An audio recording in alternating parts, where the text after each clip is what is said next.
ስሜ ሙሐመድ ሹብሴ ይባላል። የጉለሌ ክፍለ ከተማ ወረዳ 5 ንግድ ጽሕፈት ቤት ኃላፊ ነኝ።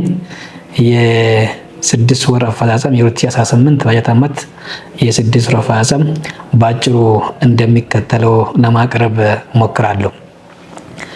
እንግዲህ ባለፈው 6 ወራት ከዝግጅት ምዕራፍ ጀምሮ እስከ አሁን የተለያዩ ተግባራትን ፈጽመናል።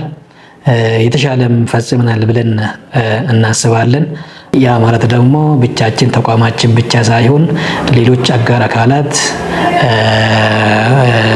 ባለድርሻ አካላት፣ ሴክተር ተቋማት፣ የኢኮኖሚ ዘርፍ ተዋንያንን፣ ሲቪል ማህበራት የምንላቸውን አሳትፈን ነው ማለት ነው ይህንን ተግባር መፈጸም የቻልነው ማለት ነው።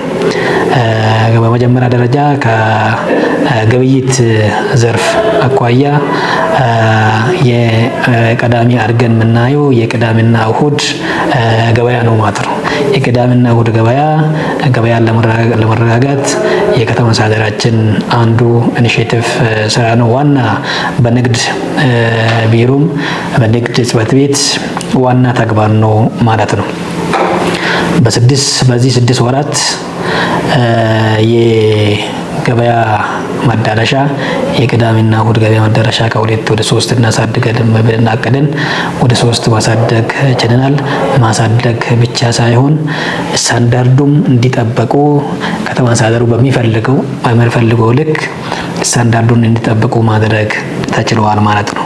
በዚህ 6 ወራት አትክልትና ፍራፍሬን ስንመለከት 10,969 ኩንታል ለገበያ ቀጥታ ከአምራች እናቀርባለን ብለን አቅደን 15,816 ኩንታል ማቅረብ ተችሏል። ይህም አፈጻጸሙ 149% ያሳያል ማለት ነው። ሌላ በዚህ 6 ወር የፈጸምነው የንግድ ቁጥጥር ቡድን ነው ዘርፍ ነው ማለት ነው። በዚህ ቁጥጥር 1650 ነጋዴን በር ለበር እናቆጣጠራለን ብለን አቅደን 1613 መቆጣጠር ተችሏል። በድግግሞሽ 4950 በር ለበር ቁጥጥር ለማድረግ አቅደን 5032 መቆጣጠር ችሏል። አፈጻጸሙ ከ101% ነው ማለት ነው። ሌላ ከዘርፍ ውጭ ሲሰሩ የነበሩ ነጋዴዎችን ወደ ስርዓት መመለስ ስራ የሰራ ነው። በዚሁም በአሰራር መመሪያ መሰረት ወደ ከተማ ልከን 27 ነጋዴዎቹን ከዘርፍ ውጭ የሚሰሩ ወደ ሲስተም እንዲመለሱ ማድረግ ተችሏል ማለት ነው። ሌላ ሁለተኛ ነጥባችን መደበኛ የሆነ ንግድ የጎዳና ላይ ስርዓት ማስያዝ ነው። እሱም በሁለት መልኩ ነው ያየናቸው። አንደኛው ቋሚ መነገጃ ቦታ መለየትና ጊዜያዊ መነገጃ ቦታ ነው። በቋሚ መነገጃ ቦታ አኳያ 681 መደበኛ ንግድ ላይ የተሰማሩ ለይተናል። ከዚህ ውስጥ ቦታ ልየታ ብቻ ሳይሆን ቦታ ሻሸንን ሰጥተን የከተማን ውበትና ጽዳት በሚጠብቅ እይታን በሚጠብቅ መልኩ ከብረት የተሰሩ መነገጃ እቃዎች ሰርተን እንዲያሰሩ ማድረግ ላይ ነው ያለነው። አሁን ከ681 ወደ 300 ገደማ ወደ ስርዓቱ ኦንላይን የተመዘገቡበት ሁኔታ ነው ያለው። ወደ ተግባር ገብተን እየሰራን የምንገኝ ይሆናል ማለት ነው። ሌላ እና የመጨረሻ ማቅረብ የሚፈልገው በዚህ ሂደት ውስጥ የነጋዴ ማህበረሰብ ሚና በጣም ከፍተኛ ነበር ማለት ነው።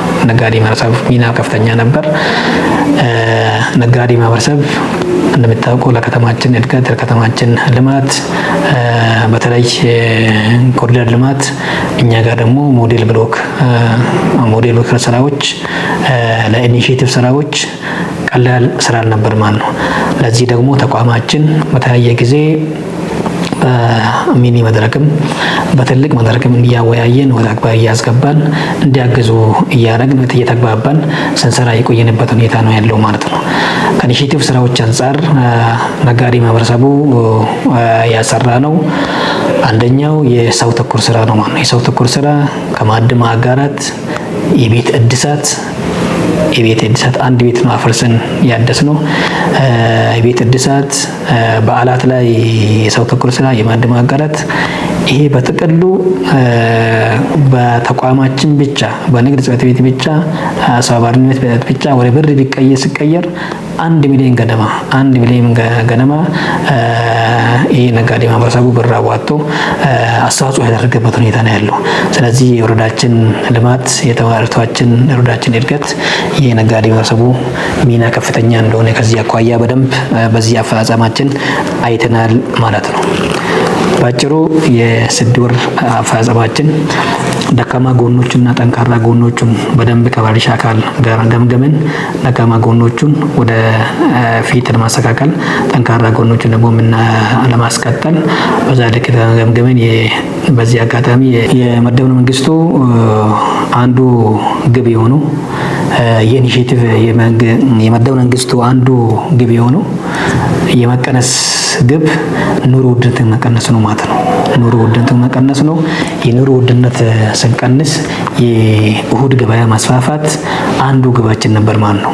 ሁለት ነበረው በዚህ 6 ወር ውስጥ ነው ወደ 3 ያሳደግነው። እሱ ብቻ ሳይሆን በቂ ምርት ወደ ገበያ ማቅረብ ስራ እንሰራለን በሚል በዛ ተግባብተናል። ይህንን ደግሞ የህዝብ እርካታችን የኮሚኒኬሽን ጽሕፈት ቤት ጋር በመታገዝ የንጠያቅ መድረክ በመፍጠር የህዝብ ይሄ እኛ የምንሰራው ተግባራት ህዝቡን ምን ያህል አርክተዋል፣ ገበያ አረጋግተናል ወይ፣ ህዝቡ ምን ላይ መስጠት አለበት፣ ተጠቃሚ ኤንድ ዩዘሩ ምን ላይ መስጠት አለበት። ከዚህ በፊት 2 ጊዜ የንጠያቅ መድረክ በኮሚኒኬሽን ጽሕፈት ቤት ተዘጋጅቶ እኛም ክፍተቶቻችን እዛ አይተን ጥንካሬዎቻችን እዛ ውስጥ ያየንበት ሁኔታ ነው ያለው። ይሄ ተጠናክሮ ይቀጥላል ማለት ነው። ቀን በቀን በሳምንቱ እየዘገበ ያልገባ ምርት ካለም በዛ ልክ ኮሜንት እያደረጉ የባለድርሻ አካላት የሸማች መብት ጥበቃ ማህበራትም የነጋዴ ማህበረሰብ ማህበራት ነጋዴ ምክር ቤትም በዛ ኮሜንት እያደረጉ እያስተካከል እንዳለ የሚል አንዱ ቀጣይ በደንብ በሰፊ የምንሰራበት ሁኔታ ማለት ነው። ሁኔታ ውስጥ አንዱ ነው ማለት ነው። ሌላኛው ኮንትሮባንድ ነው። ከኮንትሮባንድ ዜሮ ማድረግ ነው። ከመደብነው መንግስት እይታ ውስጥ ኮንትሮባንድን ዜሮ ማድረግ ነው።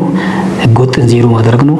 ባለፉት 6 ወራት ውስጥ ኮንትሮባንድ 68 ህገወጥ ቦንዳዎች ይዘናል ከሌሎች ባለድርሻ አካላት ጋር አሁንም ተጠናክሮ ህገወጥን የመከላከል የኮንትሮባንድን ዜሮ የማድረግ ህገወጥ ንግድን የመከላከል ተጠናክሮ ይቀጥላል ማለት ነው።